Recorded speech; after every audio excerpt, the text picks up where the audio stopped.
Recently, I bought 5 copies of the Cricketers Who's Who, and these were from 1989, 1997, 2005, 2012, and 2018.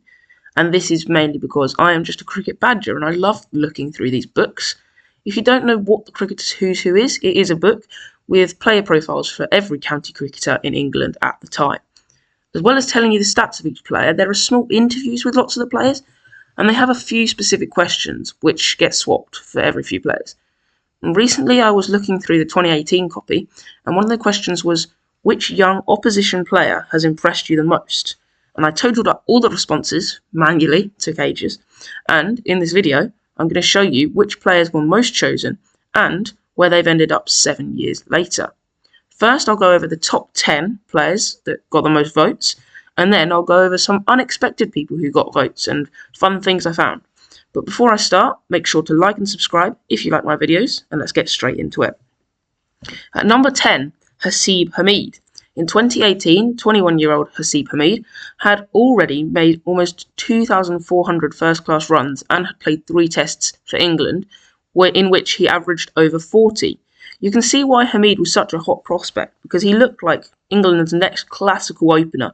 He ground out the overs and nurdled runs very easily, and he's the type of batter to make 50s without you even noticing that he arrived at the crease. Now, Hameed is 28. His test career didn't really go to plan, only managing 7 more tests after 2018 and averaging 24 in total.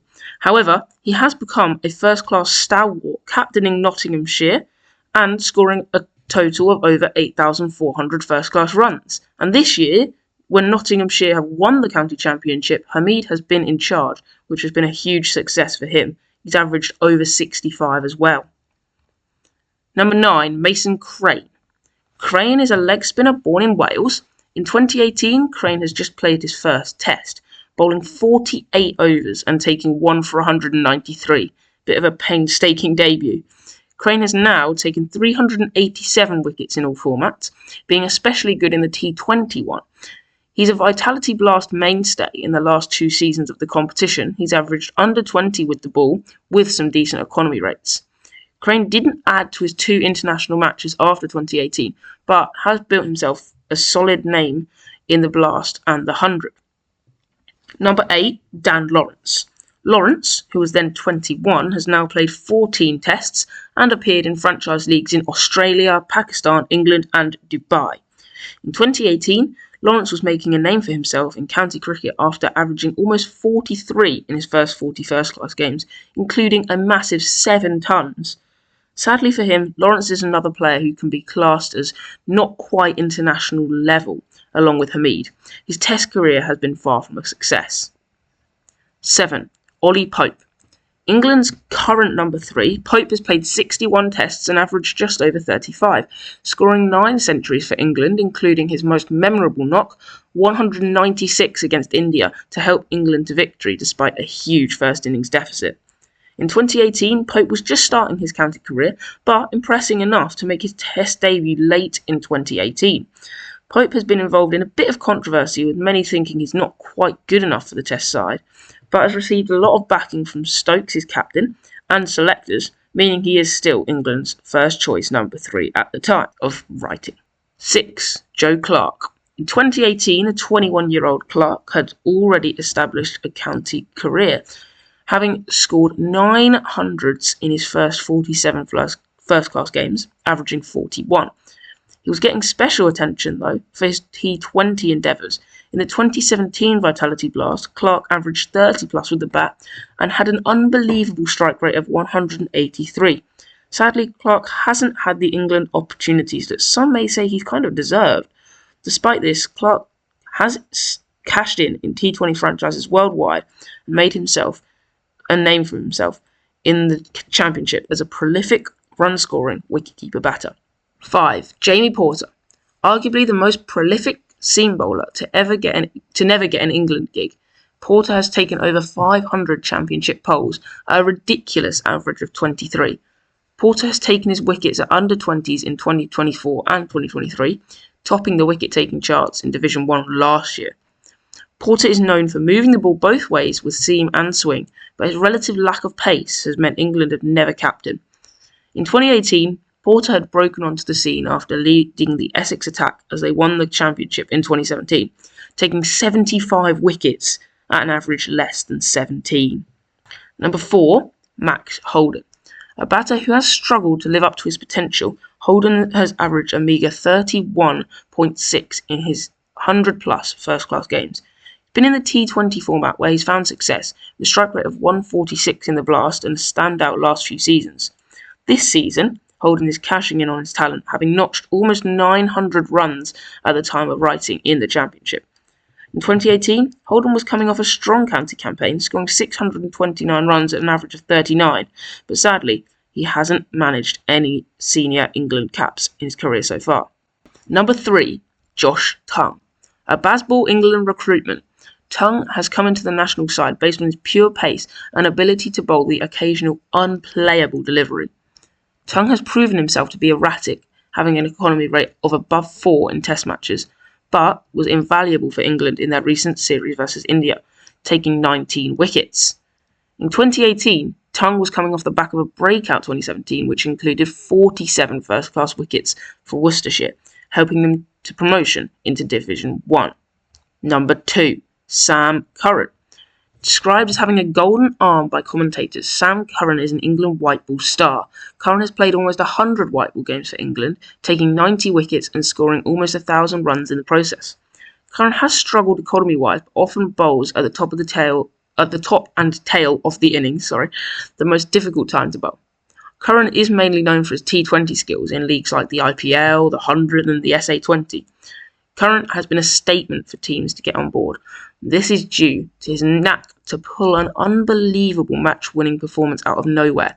Most memorably for me is when he scored a 50, took a hat-trick and a fifer in the very same 100 game, which I was at watching in the stadium, by the way. In 2018, Curran was establishing himself on the county stage in all 3 formats, also making his international debut in ODI and Test matches in this year. And number 1 is Jofra Archer. The most voted player was him. Not too many surprises there, since Archer had just had an unbelievable county championship where he took 61 wickets at an average of 25.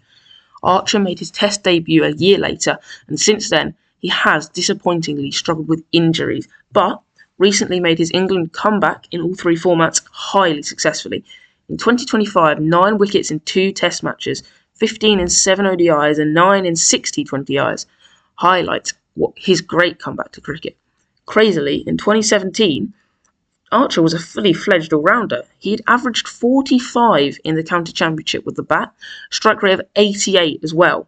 2019 was Jofra Archer's best year, known as Archer's year pretty much, when he took 55 wickets in 22 international matches. Jofra Archer is a prolific all-format bowler who's deservedly top of this list. And now let's move on to some of the more unexpected votes. So first, Tom Lace only received 1 vote, but the then 20-year-old batter was very talented at the time. He went on to play 38 first-class games, scoring 1,900 runs and an average a tad under 30. Eddie Byram. Byram at the time had played just 11 professional games, averaging under 30, so it was a surprise for me that he did get a vote. But to be fair, his career has turned out pretty well, scoring 3,700 runs for Glamorgan and Somerset in first-class cricket. Hamidullah Qadri. It really surprised me that an 18-year-old with just 5 professional games under his belt got a vote here, but Qadri has turned out to be a relatively proficient player. The off-spinner has taken 61 first-class wickets, and he's still only 24. Paul Coughlin. Coughlin, who was 25 at the time, somehow managed to get a vote. He has become a serious first-class contender, taking his wickets at 33 apiece and scoring his runs at 25s. In 2018, Coughlin had already established himself as a decent all-rounder. Tom Barber. Barber only played 25 professional games in his career, but was quite highly thought of in county cricket because he was known for his sheer pace. He broke Stuart Meeker's record for the fastest ball in the Loughborough Performance Centre. He went on to take 28 professional wickets, but at an extremely high economy rate, which is often true of young quicks. George Hankins. Hankins' career did not go to plan whatsoever. He played his last professional game in 2021 and ended his career with 1,211 first-class runs at an average of just 21. Hankins was signed after an incredible career at Millfield School, where he broke run-scoring records previously owned by Daniel Bell Drummond. Somehow, Trenneth got a vote despite having never played a professional game. He never did either, despite notching an unbeaten 330 in the Under-17 County Championship. Trenneth never played higher than second XI Championship cricket level. Sad, since he did seem a good prospect. Harry Gurney. Last but not least, we have Harry Gurney. The reason this is a crazy pick is that Gurney was already in his 30s. He played 2 T20Is and 10 ODIs in his career, as well as picking up 310 first-class wickets and going around the franchise circuit a bit too. Anyway, that's it for today, guys. I hope you enjoyed watching. Make sure to like and subscribe. Also, tell me in the comments if you'd like to see these videos done with my other books that I've got, or using any other interview questions as video ideas. And I'm very sorry that this is the first video in a very long time. I've been starting back at school and it's been very busy and I've just not been very motivated. But anyway, I'll see you in the next one. Goodbye.